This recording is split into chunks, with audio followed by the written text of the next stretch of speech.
Muy bien, entonces vamos a aprovechar de una vez para comenzar nuestra escuela dominical, elevando al Padre una oración. Clamemos al Señor. Soberano Dios y Padre, tú que moras en las alturas de los cielos, en esta mañana nosotros te alabamos, te glorificamos, te exaltamos, te damos las gracias porque una vez más tú nos das este hermoso privilegio de nosotros estar reunidos aquí en tu nombre para participar de este tiempo de aprendizaje, de edificación, de crecimiento, Señor, en todo el aspecto de nuestras vidas como creyentes, espiritual, emocional y física también, Señor. Gracias te damos por ello. Suplicamos, Padre, que tu Espíritu Santo esté aplicando estas verdades que estudiamos a nuestros corazones, a nuestros sentimientos, para que no seamos oidores olvidadizos de tu palabra, sino que seamos hacedores de la misma. Esto te lo pedimos, Señor, en el nombre de Cristo Jesús. Amén y amén. Entonces, en esta mañana nosotros tenemos el tema toda una vida de adoración. Toda una vida de adoración. Eso es lo que vamos a estar tratando en este día. Y quiero iniciar haciéndoles una pregunta. ¿Con qué frecuencia adoramos a Dios cada semana? ¿Con qué frecuencia adoramos a Dios cada semana? ¿Qué usted respondería?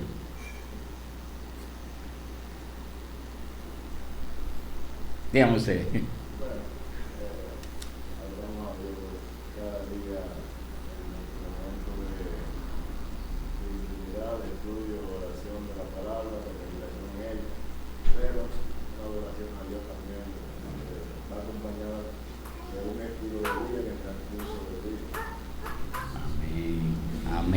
Así es. La segunda parte es la que refuerza la primera. Nosotros adoramos a Dios como un estilo de vida. Esa es la forma en que nosotros somos llamados a adorar a Dios, en primera instancia, como un estilo de vida. Y luego, claro está, a través de hacer un uso correcto de los medios de gracia que Dios nos ha dado, como lo que es la lectura de la palabra, la oración, el congregarnos, etcétera. Entonces, cuando hablamos acerca de la adoración, debemos de entenderla de que no es algo que nosotros hacemos solamente cuando venimos el domingo, solamente cuando nos reunimos este día. Y precisamente la clase de hoy tiene estos dos objetivos. Y tenemos acá un material que me gustaría compartirles, que es un bosquejo de lo que es la lección del día de hoy. Tiene dos objetivos esta clase de hoy. En primer lugar, escuchar lo que la Biblia dice acerca de la adoración, y en segundo lugar, comprender la relación entre la adoración y las disciplinas espirituales. Así que ahí usted va a tener esos dos objetivos detallados para que usted le sirva como referencia a lo que es el tema que estamos abordando en este día, y esperamos que en los próximos días también podamos imprimir este material para que esté allí a su alcance. La adoración es el propósito por excelencia de la vida. El Catecismo Menor, en la primera pregunta, nos dice: ¿cuál es el fin principal del hombre? Y la respuesta es: el fin principal del hombre es el de glorificar a Dios y gozar de Él para siempre. Entonces, cuando nosotros pensamos en la adoración, primero debemos de pensar cuál es nuestro deber básico, como aquellos que Dios ha creado a su imagen, y especialmente aquellos a quienes Él ha redimido, el Señor ha redimido por la preciosa sangre de Jesucristo. ¿Qué significa glorificar a Dios? ¿Qué significa esto? Hubo un puritano llamado Thomas Watson que dice que glorificar a Dios consiste en 4 cosas. Ustedes lo tienen allí, si me pueden seguir en el folleto. 4 cosas. ¿Cuáles son? Apreciación, adoración, afecto, cohesión. Amén. Muy bien, así mismo es. Agradecimiento, adoración, afecto y sujeción. Apreciación es lo mismo. Es lo mismo que agradecimiento. Quise ponérselo así para que entendamos que apreciar algo también es ser agradecido. Entonces vámonos con lo primero, apreciación. Glorificar a Dios es poner a Dios más alto que nuestros pensamientos. Significa abundar en acción de gracias a Él por lo que Él ha hecho por nosotros a través de Jesucristo. Y el obstáculo para eso, para apreciar, para agradecer a Dios, ¿usted sabe cuál es? El orgullo. Para reconocer a Dios como el dador de todas las cosas, debemos de admitir de que somos pobres, emocionalmente hablando, espiritualmente hablando. Por esa razón Jesús comenzó el Sermón del Monte con esta bienaventuranza. Bienaventurados los pobres en espíritu, porque de ellos es el reino de Dios. Eso quedó registrado allí en Mateo capítulo 5, verso 3. Entonces tenemos que comenzar a aprender, a agradecer, a apreciar a Dios por lo que Él es. Y eso tiene que comenzar con un corazón humilde. Tenemos que humillarnos porque muchas veces pensamos que lo que hemos conseguido, que lo que hemos logrado en esta vida es por nuestras fuerzas, o porque yo me moví, o porque yo hice la diligencia. Entonces, para yo aprender a ser agradecido con Dios, tengo que ser una persona humilde, como nos dice Mateo 5:3. Bienaventurados los pobres en espíritu, porque de ellos es el reino de Dios. Número 2, ¿qué tenemos allí? Adoración. Adorar a Dios es atribuirle a Él todo honor y toda alabanza. Es reconocer que solo Él es digno de toda nuestra reverencia y adoración. La fe sola hace que sea posible la adoración. Cuando yo real y efectivamente creo de que Él es Dios, de que Él merece toda nuestra adoración, toda nuestra reverencia. Número 3, afecto. Amar a Dios con todo nuestro corazón, con toda nuestra mente, con toda nuestra alma, con toda nuestra fuerza. Toda nuestra persona es dada a amar a aquel que es completamente encantador. Nuestra fe debe de estar enfocada en la persona que amamos. Debe de estar enfocada en eso. Gálatas capítulo 5, verso 6 nos dice: porque en Cristo Jesús ni la circuncisión ni la incircuncisión significan nada, sino la fe que obra por amor. Siempre que la fe no se centra en una persona para amarla, es suplantada por obras muertas. La fe es la que tiene que llevarme a mí a tener ese afecto hacia Dios. Creer que Dios existe. Eso es básico, mis hermanos. Entonces, cuando no existe en nosotros esa fe o está puesta en otra cosa, pues real y efectivamente no va a haber afecto hacia Dios. No va a haber amor hacia Dios. Número 4, sujeción. Dedicarnos completamente a la obediencia a Dios. No someternos a su voluntad. Mejor dicho, nos sometemos a su voluntad y estamos listos para servirle. La sumisión es como un creyente, es la única forma en la que un creyente entra en el reino. Nos dice la palabra: si confiesas con tu boca que Jesús es el Señor y creyeres en tu corazón que Dios lo resucitó de entre los muertos, ¿qué ocurrirá? Serás salvo. Romanos 10:9 habla acerca de eso. Vive en el reino, dice Filipenses capítulo 2, verso 5. Tengan esta actitud en ustedes mismos, que también estaba en Cristo Jesús, quien aunque existió en la forma de Dios, no escatimó el ser a Dios el ser igual a Dios, mejor dicho, como cosa que aferrarse, sino que se humilló hasta lo sumo, tomando forma ¿de qué? De hombre. Eso está ahí en Filipenses 2 hasta el 7, 2, 5 al 7. Entonces, en síntesis, la fe en la persona de Cristo hace posible la adoración. ¿Y por qué lo hace posible? Porque se hace precisamente a través del amor, a través de la entrega absoluta. El resultado de nuestra fe es un amor a Cristo cuando está acompañado de un vaciamiento de nosotros mismos, como lo hizo Cristo. Se humilló hasta lo sumo.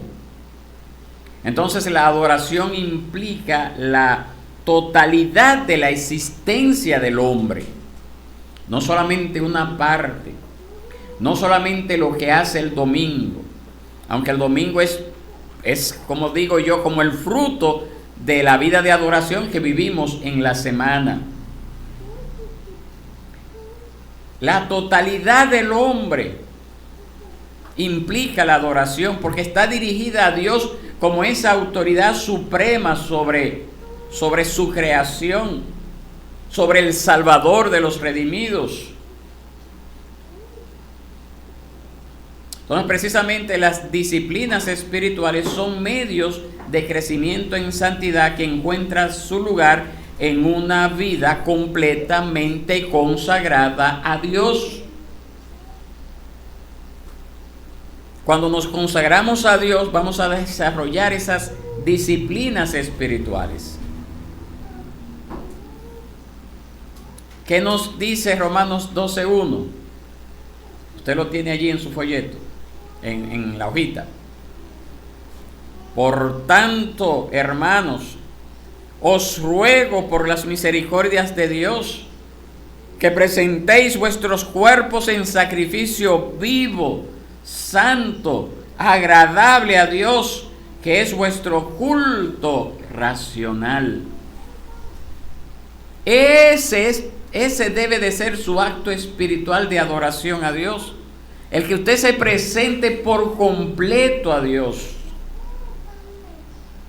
Todo lo que usted es, su mente, su corazón, su vida, sus planes, sus proyectos, todo debe de estar consagrado a Dios, debe de estar presentado delante del Señor como un sacrificio vivo.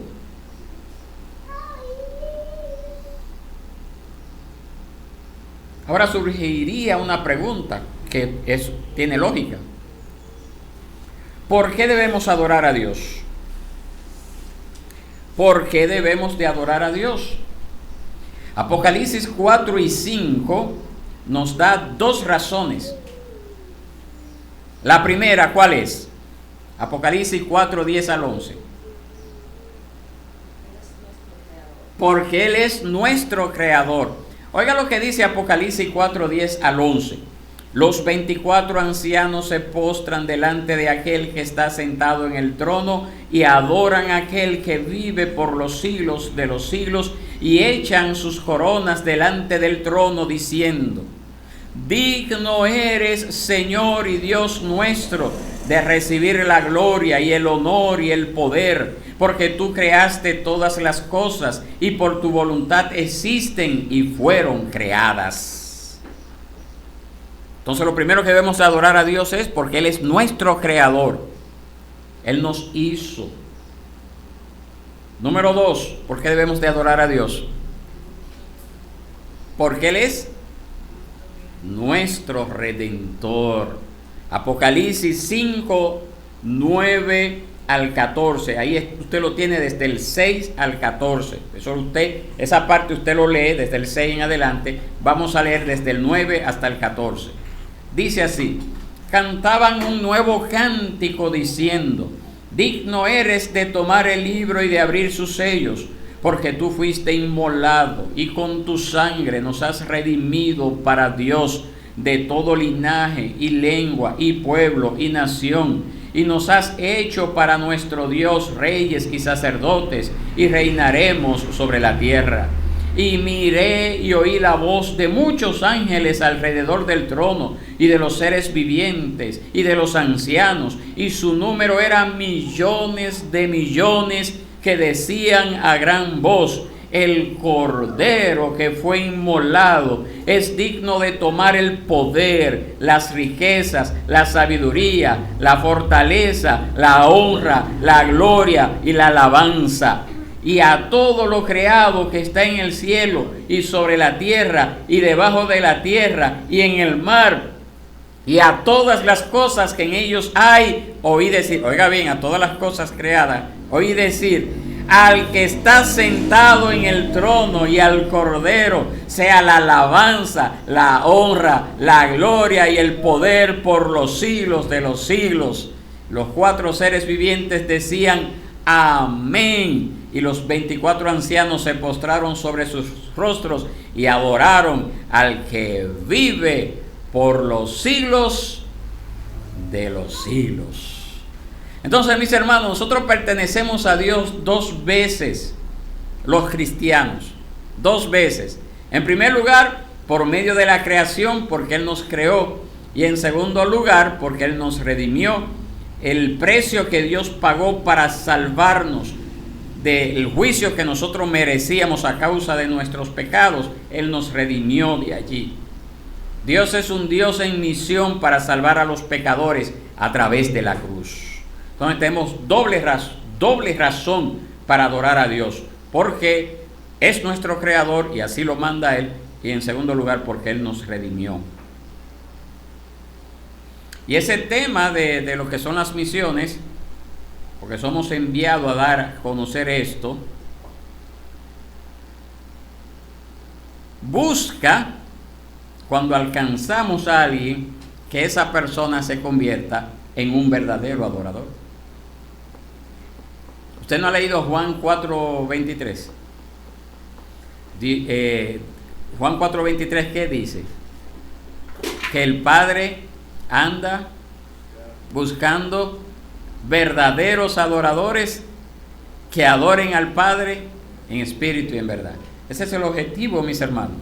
El avance del Evangelio busca personas, verdaderos adoradores que adoren al Padre en espíritu y en verdad. Ese es el objetivo, por eso predicamos. No es solamente que la persona sea sana físicamente, no es solamente que la persona tenga sus problemas resueltos solamente, no es solamente que la persona tenga el estómago lleno, no es solamente eso, es que juntamente con eso, esa persona se convierta en un verdadero adorador. Amén. En un verdadero adorador. Entonces vamos a ver qué es la adoración. Vamos a comprender lo que es la adoración. Y hay 3 conceptos centrales de la adoración. 3 conceptos centrales de la adoración. ¿Cuáles son esos 3? Homenaje, servicio y reverencia. 3 conceptos. Ahí después del segundo punto, comprendiendo la adoración, ahí están los 3 conceptos. Ahora, ¿qué queremos decir con adoración? Porque curiosamente en ninguna parte en las Escrituras se define realmente lo que es la adoración. Pero cuando los términos bíblicos clave para la adoración son examinados en una variedad de contextos, está claro que los conceptos centrales para lo que es la adoración son homenaje, servicio y reverencia. Homenaje, servicio y reverencia. Homenaje, el verbo hebreo más comúnmente traducido como adorar, significa literalmente doblarse sobre la cintura. Éxodo 34:8, cuando ocurrió la segunda entrega de la ley, eso lo estudiamos hace un tiempo atrás, cuando Moisés rompió las tablas la primera vez. Aquí en Éxodo 34:8 es cuando el Señor le va a entregar. Y en el Antiguo Testamento este gesto expresaba entrega o sumisión a Dios. ¿Qué significa esa palabra? La palabra homenaje, doblarse, entregarse. Lo vemos ahí en Éxodo 34:8. Entrega, sumisión, reconocimiento de la majestad de Dios. Un deseo de reconocer a Dios como Rey, como Señor. Eso es cuando una persona se dobla, como ocurrió ahí con Moisés. Número 2, servicio. Otro término hebreo a menudo traducido como adorar significa literalmente servir. Oiga bien, servir. El lenguaje del servicio implica que Dios es el gran Rey que requiere de la fidelidad, que requiere de la obediencia de aquellos que le pertenecen. Y esto implica devoción a Dios como patrón de vida. Patrón de vida. Deuteronomio 12, 3 al 4. Ahí nos habla acerca de esto. Número 3, reverencia. Un último grupo de términos que se utiliza para hablar acerca de la adoración, que también se utiliza para indicar temor, es precisamente la reverencia, respeto debido a Dios. Ahora, ¿cómo yo reverencio a Dios? Cuando yo estoy dispuesto a guardar sus mandamientos. ¿Cómo yo reverencio y usted a sus padres? ¿Cómo usted lo hace? Cuando usted era pequeño. Obedeciendo. Por eso que yo digo que el hijo que no obedece no reverencia a sus padres, no ama a sus padres. Pero así mismo es para con Dios. Reverencia implica guardar los mandamientos de Dios, andar en sus caminos, alejarse del mal, servirle. Salmo 95:6 nos habla al respecto.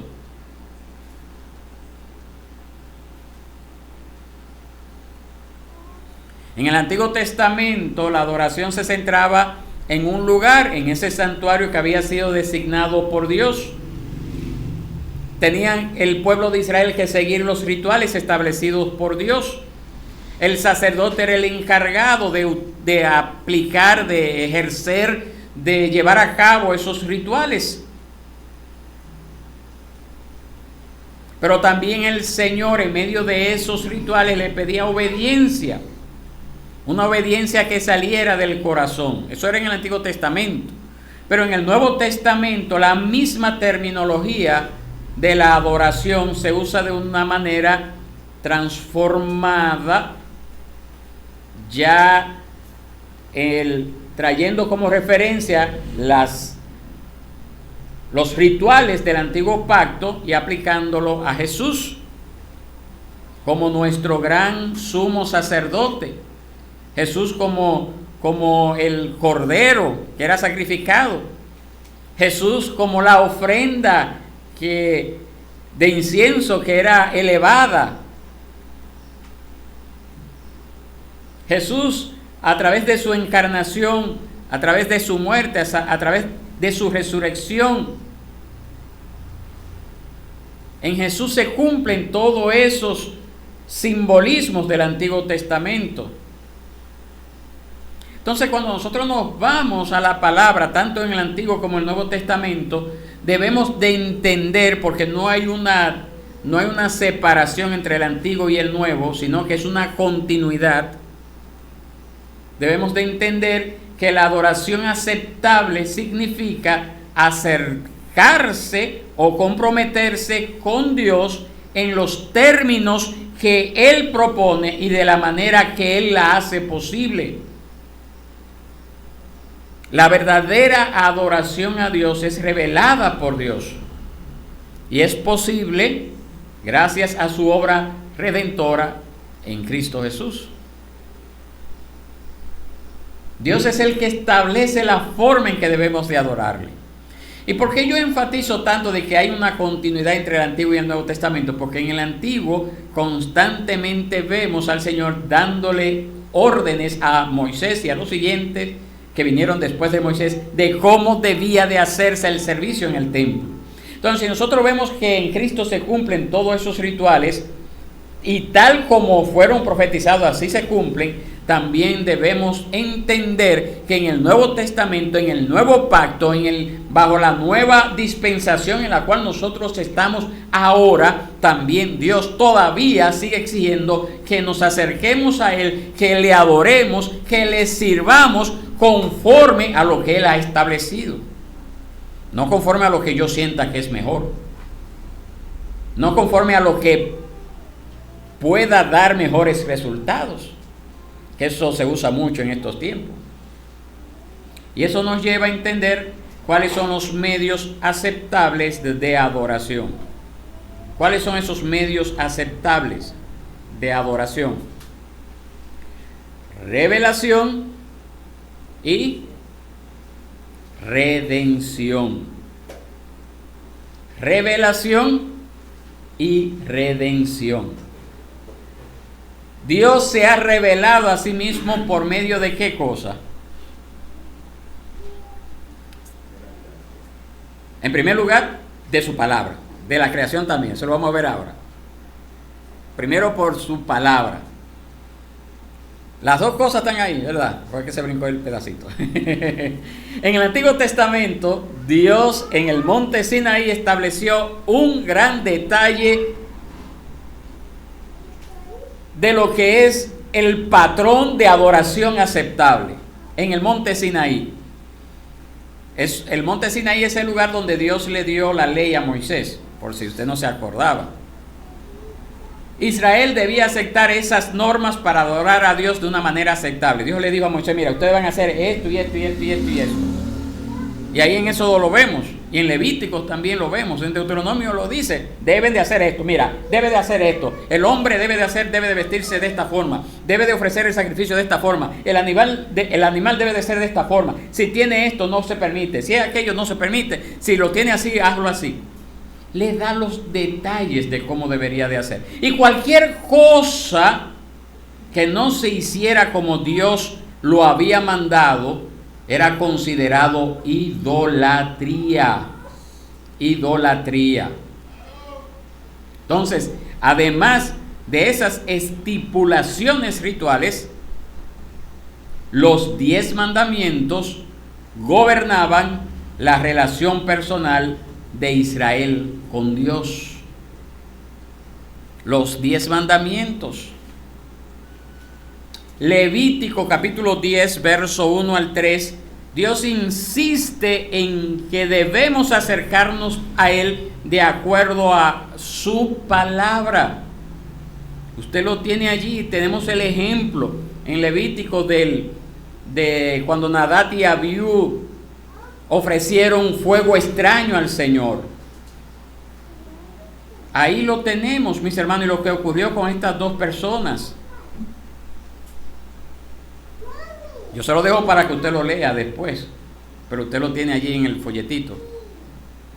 Del mismo modo, en el Nuevo Testamento encontramos exhortaciones sobre cómo debemos vivir y también estipulaciones para lo que los creyentes deben de hacer cuando nos reunimos en el culto público. El Nuevo Testamento deja claro que la Biblia es central para el culto público. En primera de Timoteo, capítulo 4, verso 13, Pablo ordena a Timoteo que se dedique a la lectura pública de la Escritura, a la exhortación, a la enseñanza. Cuando nosotros nos reunimos para la adoración corporativa, debemos de leer la Biblia. Debemos de oír la Biblia. Debemos de orar la Biblia. Debemos de cantar la Biblia. Y debemos de ver la Biblia. ¿Cómo se ve la Biblia? No a través de la lectura. ¿Cómo se ve la Biblia? A través de los sacramentos, del bautismo y la cena del Señor. Entonces, leer y predicar la Biblia es fundamental en la adoración, tanto pública como privada. Solo Dios determina cómo debemos de adorarlo a Él. Y eso es lo que se conoce como el principio regulador de la adoración. ¿Queda alguna otra hojita? Principio regulador de la adoración. Solo Dios determina cómo Él debe ser adorado.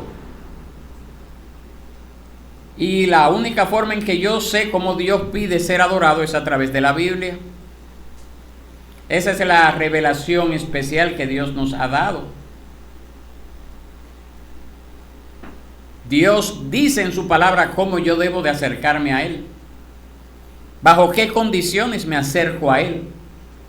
Bajo qué actitud me acerco a Él. Entonces hay dos extremos que pueden alejar a la gente de la adoración. Principalmente en esta época del Nuevo Testamento. Dos extremos. ¿Cuáles son esos dos extremos? Número uno, ahí está mal escrito, perdón, experiencialismo, no es experimentalismo, experiencialismo.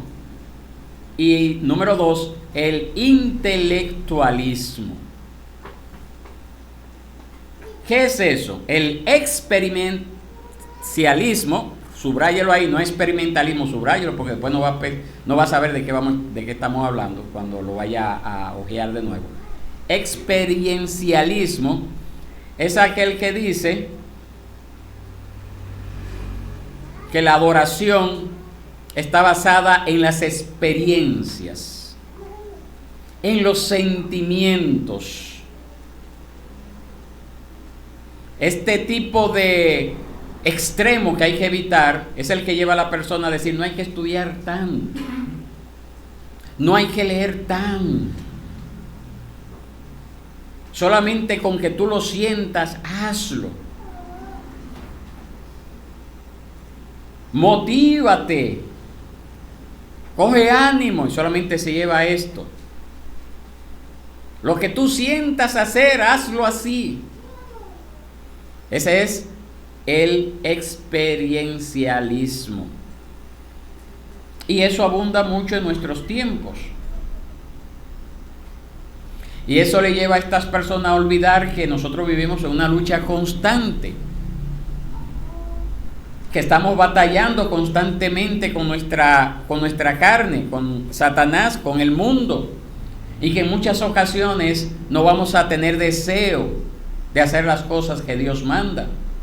Y por lo tanto, como no hay deseo, no puedo seguir la voz del deseo y dejar de hacerlo. Como la persona que dice: ay, que hoy yo no siento ir a la iglesia.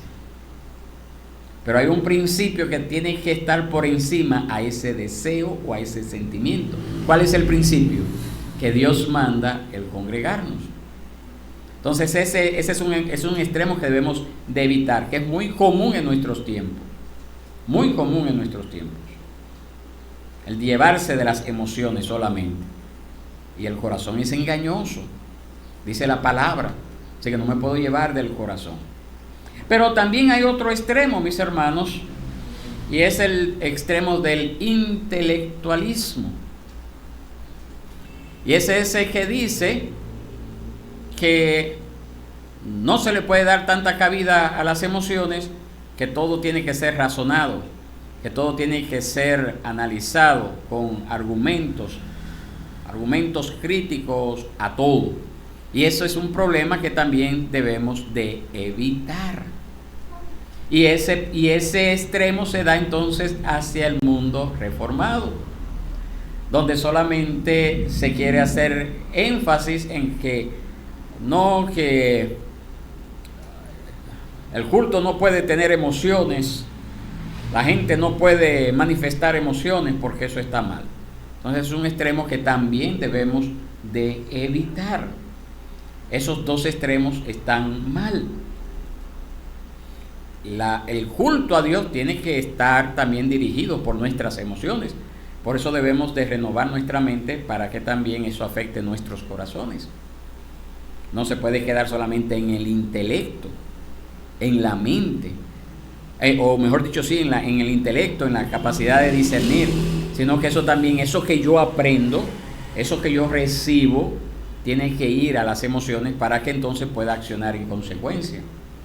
Si se queda en el intelecto, va a ser algo pesado. Va a ser algo pesado vivir la vida cristiana.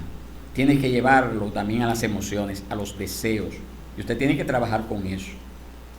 Tiene que pedirle al Señor que eso que usted recibe en la mente lo lleve a sus emociones para que usted actúe en consecuencia sin que lo estén empujando. La vida cristiana de la adoración no es una búsqueda de experiencias o de inteligencia, aunque ambas son parte de lo que significa ser humano. Y lo que es más importante espiritualmente es una búsqueda de una relación íntima con Dios en la persona de Jesucristo. Entonces es constante mantener el equilibrio para no irnos a los extremos, que solamente sean emociones o que sea solamente intelectualismo. Mantenga el equilibrio. Amén. Ok. Otra cosa que nosotros podemos aprender, estamos hablando acerca de los medios de una adoración aceptable. Dijimos revelación, pero también dijimos redención. Y esa redención es la que tiene que ver con esa forma en que Dios se ha revelado a sí mismo y que lo ha hecho supremamente. ¿Cómo Dios se ha revelado a sí mismo, a nosotros? ¿A través de quién? A través de Cristo Jesús. Muy bien. Hebreos 1:1 al 2 dice: Dios, habiendo hablado hace mucho tiempo, en muchas ocasiones y de muchas maneras a los padres por los profetas, oiga bien cómo dice, en estos últimos días nos ha hablado por su Hijo, a quien constituyó heredero de todas las cosas, por medio de quien hizo también el universo. ¿A través de quién Dios se ha revelado en estos últimos días? A través de Jesucristo. A través de Jesucristo. Juan 1:18, esas dos citas ustedes lo tienen allí, estamos ahí al final de esa hojita. Dice: nadie ha visto jamás a Dios. El unigénito Dios que está en el seno del Padre, Él lo ha dado a conocer. ¿Quién es el unigénito Dios? Jesucristo. Las Escrituras dan testimonio de la revelación final de Dios en Cristo. Dios se manifestó plena y finalmente en la persona de su Hijo. Jesucristo está así en el centro del pensamiento del Nuevo Testamento acerca de lo que es la adoración. La revelación de Dios en Cristo ha traído la salvación a todos los que se arrepienten de sus pecados y confían en Jesús para salvarlos.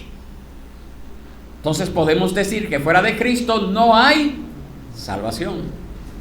Es el medio, el único medio que Dios ha establecido para salvación. Cristo Jesús. Y es la revelación final. Revelación final. ¿Qué yo quiero decir con eso de revelación final? No hay más revelaciones. No necesitamos más revelaciones. Ya está completa en Cristo. Toda nueva revelación que pueda aparecer por ahí no viene de Dios. Porque ya en Cristo tenemos la revelación final. Eso es lo que dice Hebreos. En estos últimos días se nos ha revelado. Y acuérdese que cuando hablamos de estos últimos días, estamos hablando precisamente de que estos últimos días comenzaron desde el momento en que Cristo se manifestó aquí en la tierra hasta el momento en que Él venga a buscar a su iglesia. Número 3. Dios se ha revelado a sí mismo a través, ahí sí José Miguel, ¿a través de qué cosa? A través de la creación. Usted ve que le dije que sí, que estaba ahí. Salmo 19, 1 al 3. ¿Qué nos dice el Salmo 19, 1 al 3? Los cielos proclaman la gloria de Dios y el firmamento anuncia la obra de sus manos. Un día transmite el mensaje al otro día y una noche a la otra noche revela sabiduría. No hay mensaje, no hay palabras, no se oye su voz. Entonces, esa revelación de Dios, esa gloria de Dios revelada en la creación, provoca adoración aceptable si se combina con lo que se revela en una revelación especial sobre lo que Dios acepta. Es decir, no basta con tener esa revelación de la creación, de que los cielos cuentan la gloria de Jehová y el firmamento anuncia la obra de sus manos. No basta esa revelación. Esa revelación de la creación tiene que estar ajustada a esta revelación de las Escrituras. A esa revelación de las Escrituras. A través del Evangelio, a través de Jesucristo. Porque si esa revelación de la creación de Dios no va moldeada por la revelación de las Escrituras, esa adoración puede convertirse en un tipo de adoración panteísta. ¿Qué quiere decir eso? Panteísmo. ¿Usted sabe lo que significa esto? Wendy. No. El panteísmo es el concepto que dice que todo es Dios, que el árbol es Dios, que el sol es Dios, que el mar es Dios, que todo es Dios, que la tierra es Dios. Entonces, si no tenemos esa revelación de la creación que habla acerca de la gloria de Dios ajustada a lo que dice la palabra, puede convertirse en ese tipo de adoración panteísta, ese tipo de adoración pecaminosa. Siempre las maravillas de Dios en la creación tienen que estar ajustadas a esa maravilla de Dios revelada en las Escrituras. Amén. Muy bien. Romanos 1:20 nos dice: porque las cosas invisibles de Él, su eterno poder y deidad, se hacen claramente visibles desde la creación del mundo, siendo entendidas por medio de las cosas hechas, de modo que no tienen excusa. Dios se ha dado a conocer a través de esta creación. Dios se ha manifestado a través de esta creación. La belleza de un amanecer y de un atardecer, el continuo vaivén de las olas del mar, el gran poderío de una tormenta eléctrica, rayos cayendo. Eso debe de evocar en nosotros un sentido de adoración, porque detrás de eso, maravilloso, bello, grandioso, glorioso, está un Dios creador que ha decidido entrar en contacto, en comunión con usted a través de Cristo Jesús. ¿No debería de eso moverle a adorar a Dios? El ver usted un día bello, Esmirna, cuando tú tomas las fotos, o Rachel también, qué bello. Eso debe llevarle a adorar al creador de esa belleza. Amén. Esas cosas nos dan una idea de la grandeza, del poder, de la sabiduría de Dios. Amén. Número 4. Dios nos ha redimido por medio de ¿quién? De su Hijo Jesucristo. Jesús es el cumplimiento del tabernáculo. Jesús es el cumplimiento del templo del Antiguo Testamento. Él es el punto de encuentro final entre el cielo y la tierra. El medio decisivo de reconciliación entre Dios y la humanidad pecadora. Jesucristo es el centro de salvación y bendición para todas las naciones. Cristo hace posible una nueva relación restaurada con el Padre por medio de su muerte, por medio de su resurrección, por medio de su ascensión y posterior efusión del Espíritu Santo. Que precisamente en algunas iglesias hoy se celebra el día de Pentecostés, el día en que el Espíritu Santo vino sobre la iglesia por primera vez allá en el siglo I. La muerte de Cristo es el último sacrificio provisto por Dios para limpiar a su pueblo de la contaminación del pecado, así como también para consagrarlos a Él en una relación de obediencia de corazón. No nos acercamos y nos relacionamos con Dios sobre la base de nuestro propio mérito, no que yo me gané esto, sino sobre la obra terminada, sobre la muerte y resurrección de Cristo. Si estamos en Cristo, entonces nosotros podemos acercarnos a Dios con la seguridad. Oiga bien, si estamos en Cristo, podemos acercarnos a Dios con la seguridad de que todos nuestros pecados han sido perdonados y que nosotros hemos sido reconciliados a esa comunión con Dios que se había perdido precisamente a causa de nuestros pecados. Mis hermanos, ese es el Evangelio. Eso es el Evangelio, lo que Cristo hizo y lo que Cristo nos brinda y lo que obtenemos a favor a causa de lo que Él hizo en la cruz del Calvario. Muy bien. Entonces eso debe de llevarnos a nosotros, luego de conocer esto, a adorar a Dios. Ahora, ¿cómo debemos de adorar a Dios? Debemos de adorarlo ¿cómo? La forma de adoración. En espíritu y en verdad. ¿Y dónde está? ¿Dónde dice eso en la Biblia? Juan 4, 23 al 24. Jesús encuentra a la mujer en el pozo. ¿Se acuerdan de la mujer samaritana? Y allí Jesús le dice: mas la hora viene y ahora es cuando los verdaderos adoradores adorarán al Padre en espíritu y en verdad, porque también el Padre tales adoradores busca que le adoren. Dios es espíritu y los que le adoran en espíritu y en verdad es necesario que adoren. Tremendo, mis hermanos.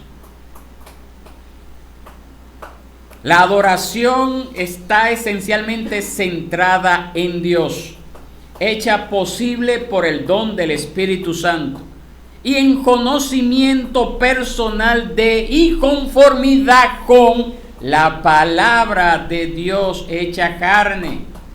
¿Cuál es esa palabra que fue hecha carne? Cristo Jesús. Cristo Jesús. Jesús es el camino. ¿Qué cosa más? La verdad. Oiga, tremendo. ¿Y qué más? Y la vida. Y ninguno viene. Si no es por quién. Por Cristo Jesús. Él es el único que nos ha dado a conocer al Padre y sus propósitos.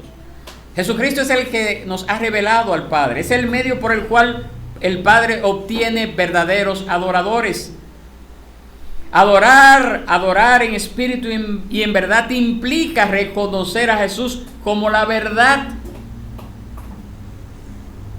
También significa recibir de Él el Espíritu Santo que está disponible para todos los que creen en Él. A través de la muerte, a través de la resurrección de Jesús, el verdadero templo de Dios es resucitado y el Espíritu Santo es derramado sobre el pueblo de Dios. ¿No es precioso eso? Entonces, a menos que nazcamos del Espíritu, no podemos adorar a Dios. ¿Usted sabía eso? No podemos adorar a Dios si no nacemos del Espíritu, como le dijo Jesús a Nicodemo. Por tanto, la adoración en espíritu no puede estar separada de la adoración en verdad. Las dos cosas van de la mano. Usted no puede decir yo adoro a Dios como yo quiera, no. Tiene que estar basado en la verdad que Dios ha revelado, esa verdad perfecta que es Cristo Jesús y también su palabra. Esa es la obra. Juan 14, 17, Juan 15, 26, Juan 16, 13. Nos llaman a eso, mis hermanos. Es el Espíritu el que nos revela a Cristo debido a la obra del Espíritu en nosotros. Y debido a eso nosotros podemos responder con fe y obediencia a Cristo. Mire lo que dice 1 Corintios 12, 3, que usted también lo tiene. ¿No hay más para ellos? Ya se terminan, ok. Regálenle uno y la otra, yo tengo uno acá. Así que, regálele este. Perdón. Y présteme ese entonces. Gracias. Muy bien. 1 Corintios capítulo 12, verso 3 dice: por tanto les hago saber que nadie hablando por el Espíritu de Dios dice Jesús es anatema, y nadie puede decir Jesús es el Señor excepto por el Espíritu Santo. Y 1 Corintios 2, 6 al 14, que usted también lo tiene allí, nos dice: sin embargo, hablamos sabiduría entre los que han alcanzado madurez, pero una sabiduría no de este siglo ni de los gobernantes de este siglo que van desapareciendo, sino que hablamos sabiduría de Dios en misterio, la sabiduría oculta que desde antes de los siglos Dios predestinó para nuestra gloria. Esta sabiduría que ninguno de los gobernantes de este siglo ha entendido, porque si la hubieran entendido no habrían crucificado al Señor de gloria, sino como está escrito: cosas que ojo no vio, ni oído oyó, ni han entrado al corazón del hombre, son las cosas que Dios ha preparado para los que lo aman. Pero Dios nos la reveló por medio del Espíritu, porque el Espíritu todo lo escudriña, aún las profundidades de Dios, porque entre los hombres, ¿quién conoce los pensamientos de un hombre sino el espíritu del hombre que está en él? Asimismo, nadie conoce los pensamientos de Dios sino el Espíritu de Dios, y nosotros hemos recibido no el espíritu del mundo, sino el Espíritu que viene de Dios, para que conozcamos lo que Dios nos ha dado gratuitamente, de lo cual también hablamos, no con palabras enseñadas por sabiduría humana, sino con las enseñadas por el Espíritu, combinando pensamientos espirituales con palabras espirituales. Pero el hombre natural no acepta las cosas del Espíritu de Dios, porque para él son necedad y no las puede entender, porque son cosas que se disciernen espiritualmente. Fin de la cita. 1 Corintios 2, 6 al 14. Y para concluir esta sección, tenemos que hacernos la pregunta: ¿cómo podemos adorar a Dios mediante las disciplinas espirituales? ¿Cómo debemos adorar a Dios mediante las disciplinas espirituales? Nosotros hemos visto lo que la Biblia dice acerca de la adoración. Ahora vamos a ver el segundo objetivo de esta lección: entender la relación entre la adoración y las disciplinas espirituales. Nuestro culto de toda la vida se expresa a través de las disciplinas, tanto individual como corporativamente. La adoración es a la vez una disciplina espiritual. Cuando usted adora, usted está practicando una disciplina espiritual, pero también se expresa a través de la práctica de todas las otras disciplinas espirituales, individual y corporativamente. Pregunto yo, ¿cuáles son esas disciplinas espirituales? Aparte de la adoración, ya dijimos que es una disciplina espiritual que es como un eje transversal que ocupa todas las otras disciplinas espirituales. Y hay otra disciplina espiritual que el domingo pasado dijimos que también como que es transversal a las demás disciplinas espirituales. ¿Cuáles son esas disciplinas espirituales? Ustedes lo dijeron el domingo pasado. Vamos a ver si nos acordamos.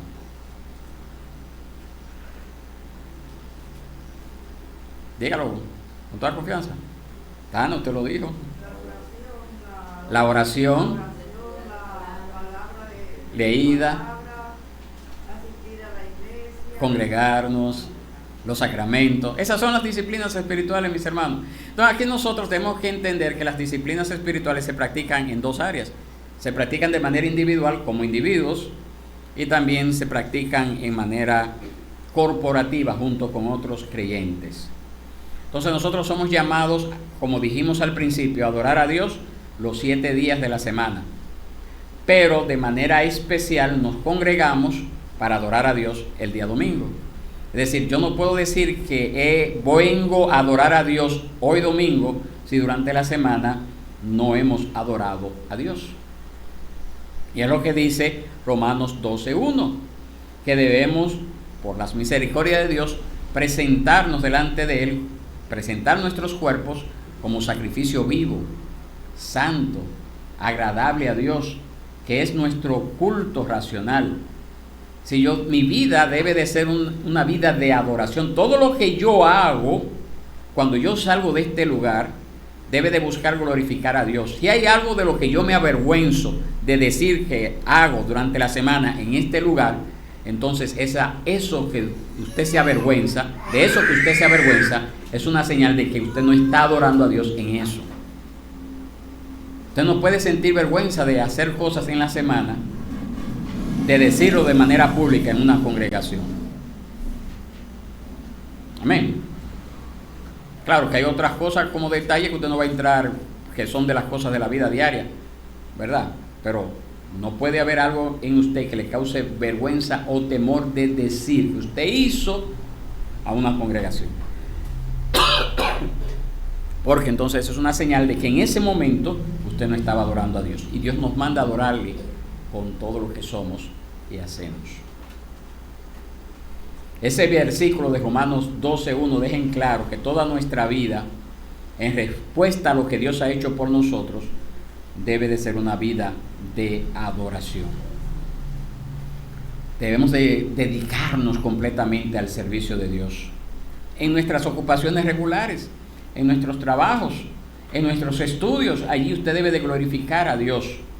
Pero también esa adoración individual incluye alabar a Dios con nuestras palabras. No es solamente el trabajo, hacer las cosas por excelencia para Dios, sino también alabar a Dios con nuestras palabras. Predicar la palabra implica también el entregarnos de nuestros dones, de nuestros recursos para el servicio hacia los demás. Por eso que la adoración no solamente se circunscribe a venir el domingo. Usted tiene que estar dispuesto a dedicar ese tiempo para desarrollar esos dones y esos talentos, como el evangelismo, las visitas, el servicio a otras personas. En segundo lugar, entonces, también está lo que es el culto corporativo, el culto junto a otros hermanos, que es precisamente lo que nosotros hacemos el día domingo, también el día miércoles. Nos reunimos corporativamente para darle gracias a Dios por los favores recibidos, para darle a Él el honor, para darle a Él la gloria que Él se merece, con otros creyentes, donde se nos anima. Ahí usted tiene a Hebreos 10, 24 al 25, que debemos de estimularnos unos a otros al amor y a las buenas obras. Yo no solamente adoro a Dios de manera aislada, yo también tengo que tener ese grado de servicio hacia otros, que es una forma de adorar a Dios, pero que también cuando vengo acá al culto corporativo debo de, con los dones que Dios me ha dado, estimular a otros al amor, a las buenas obras. ¿Cuántos de ustedes estarían animados durante la semana a darle una llamada, por lo menos, a una persona que usted no vio hoy, para preguntarle por qué no vino? Eso es parte de la adoración a Dios. Eso es parte del servicio a otro. ¿Qué se manifiesta acá? Se manifiesta acá porque usted vino, pero hubo alguien que no vino, y ese alguien necesita de que usted lo estimule al amor, a las buenas obras. ¿Cómo usted lo va a hacer? Llamándole. Comienza por eso, o yendo a su casa. Las Escrituras no saben nada de un cristiano aislado de otros, mis hermanos. Las Escrituras no saben nada acerca de esto. No saben nada de esto, mis hermanos. Tiene que ser siempre en el contexto de un grupo de creyentes. Amén. Y en conclusión, mis hermanos, está ahí en la última hoja, La adoración es tanto un fin como un medio. La adoración es un fin en sí mismo porque la adoración es para la gloria de Dios. Es la participación con Dios en los términos que Él propone y en la forma que solo Él hace posible. Al mismo tiempo, la adoración es también un medio para la piedad. Nos hacemos como quien o lo que adoramos. Al adorar a Dios en espíritu y verdad, crecemos conforme a la imagen de su Hijo. Considere el objeto de nuestra adoración. El glorioso y majestuoso Dios, creador y redentor. Esmirna, por favor. Recuerda lo que Él ha hecho por nosotros en Cristo. Esa es la adoración. Lee la palabra de Dios. Ora para que el Espíritu mueva nuestros corazones con la verdad. Permita que la escritura, la oración, la canción, nuestras relaciones con otros cristianos nos alienten en nuestra adoración. Anhele ansiosamente el día en que nos reunamos ante el trono de Dios. Ese día glorioso que pronto viene. Anhélelo con expectativa. No todo termina con este estado de cosas. No viva la vida como vive la vida el impío. Viva la vida con objetivos, con metas que apunten hacia la eternidad. Amén. Bien, pues vamos a dejarlo hasta acá, mis hermanos. Vamos a tomar este tiempo para algunas preguntas y algunos anuncios que quiero darle.